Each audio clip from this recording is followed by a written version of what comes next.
Hey everyone, it's Sharon.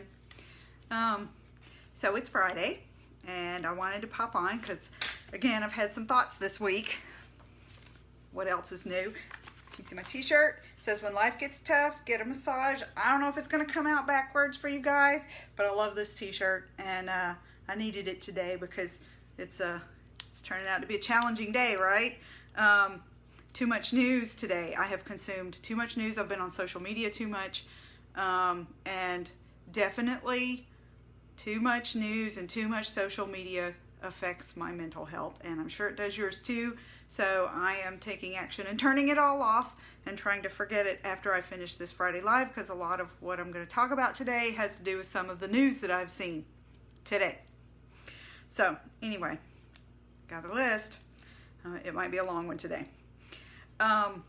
So the first thing I wanted to talk to you about was wildlife around our office.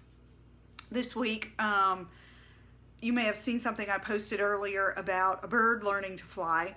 I found him on the front porch, and I don't know if it's a male or a female. I'm calling him a him because he was making some bonehead moves, and yeah, it was sort of that, teenage boy stuff. Anyway, yeah, I found him on the front porch, and his mother was frantic. And by the end of that day, he was on the back porch, and his mother was back there being frantic. So I don't know if he fell out of the nest and she was trying to get him back in the nest, or I thought he looks like he's learning to fly. Anyway, it took him, that was like Tuesday that I found him, I think.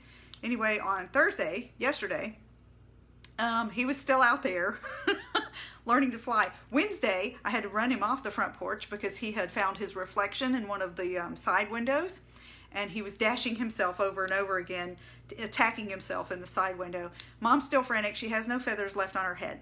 So anyway, the big drama at the office with the wildlife this week, with this bird. I don't know how much longer. I mean, literally, I'd be in the middle of session and I could hear him chirping and screeching and hollering outside the window. So he's having a big week out there. I hope he learns to fly before we get back Monday, because he's making me nervous. We have a mallard duck family again this year in that drainage canal. Apparently there are like a dozen babies this year. So when you come for your appointment, you might want to take a minute to look down there. We have 2 turtles that are hanging out. One's about a dinner plate size. The other one is, I haven't seen this one. I saw the dinner plate size one. One of our neighbors told us that they saw one that was as big as the garbage can lid. And so I'm waiting on that one. Tadpoles, we have fish, and occasionally we have a little snake. So just watch your step. Make sure that, yeah, the snakes, they typically don't come up. I've only ever seen one in the 5 years we've been there. But yeah. So anyway, wildlife at the office. It's good news. I'm very encouraged by it. Lots and lots of birds. Occasionally we'll have a hawk that's sitting out there. We're discouraging him from being around right now because I don't want him to eat all the baby ducks. So anyway, yeah, that's good news. I love it. I love that we have wildlife out there, and I just wanted you to be aware of it in case you're coming for an appointment and you need something to de-stress or start your de-stress before you even walk in the door. So anyway, there's that. Okay, so something interesting happened this week. Remember last week I was talking about the Saharan dust layer that's coming over. I'm sure that you've probably seen it on your local news. The meteorologists have really picked up on it this year. And one of the things I saw not too long after I did my Friday Live last week was that James Spann put out this thing on Facebook that said that the Saharan dust layer was not going to reach the earth, that it wasn't going to reach down to where we are. And, my first thought was sort of a knee-jerk reaction. It was like, yeah, right, whatever, have you ever seen dust before? And it was like, I sort of thought about it for a few minutes, and it's like, am I fixing to call James Spann out on Facebook and kind of say, no, that's not right, that can't be right? I really respect James Spann. I think he's a great meteorologist. I used to watch him. I'm familiar with him from when I was in college and when I was a kid. And then I was reading something else. I decided not to do anything about it because it's like, no, I'm not going to call him out on it because I'm not a meteorologist, and surely to goodness he knows what he's talking about, but I think it's BS that it's not going to reach the surface layer.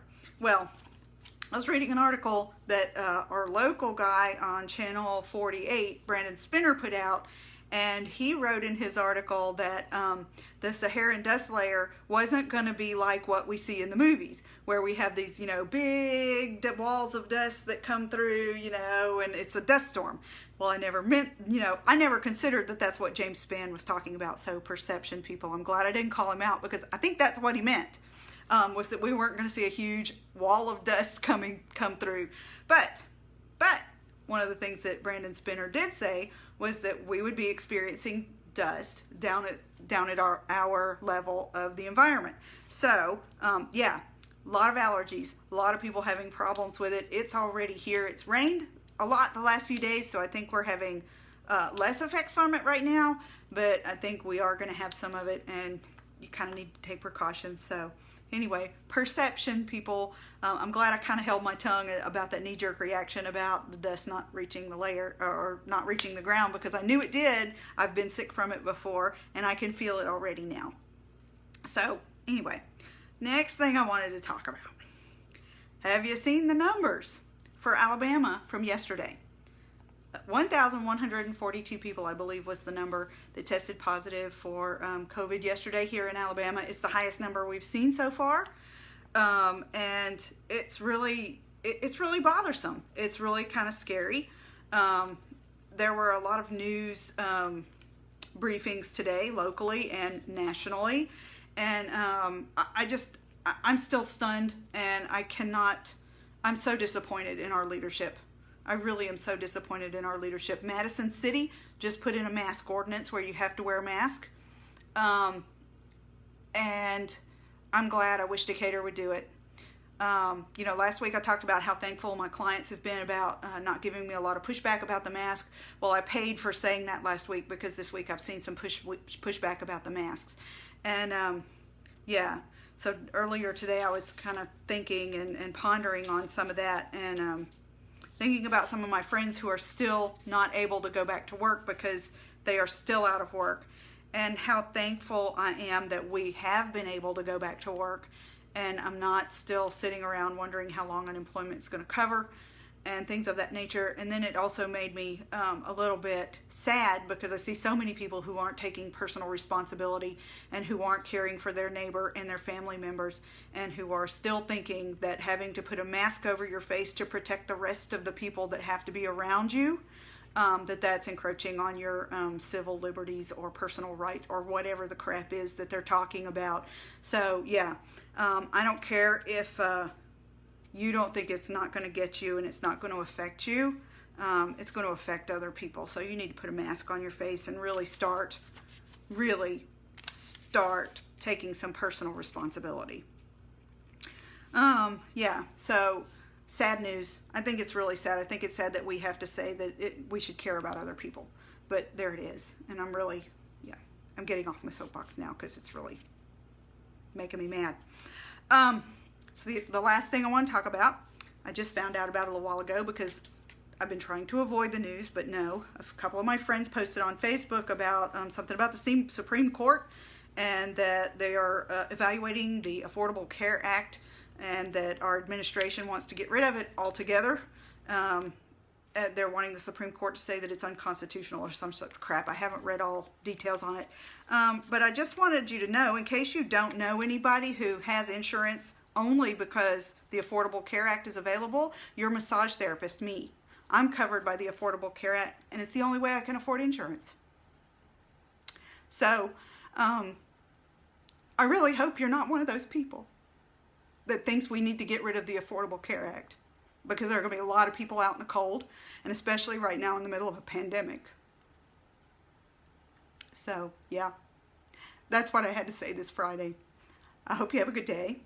I hope you have a good weekend, and I'll talk to you later. Bye now.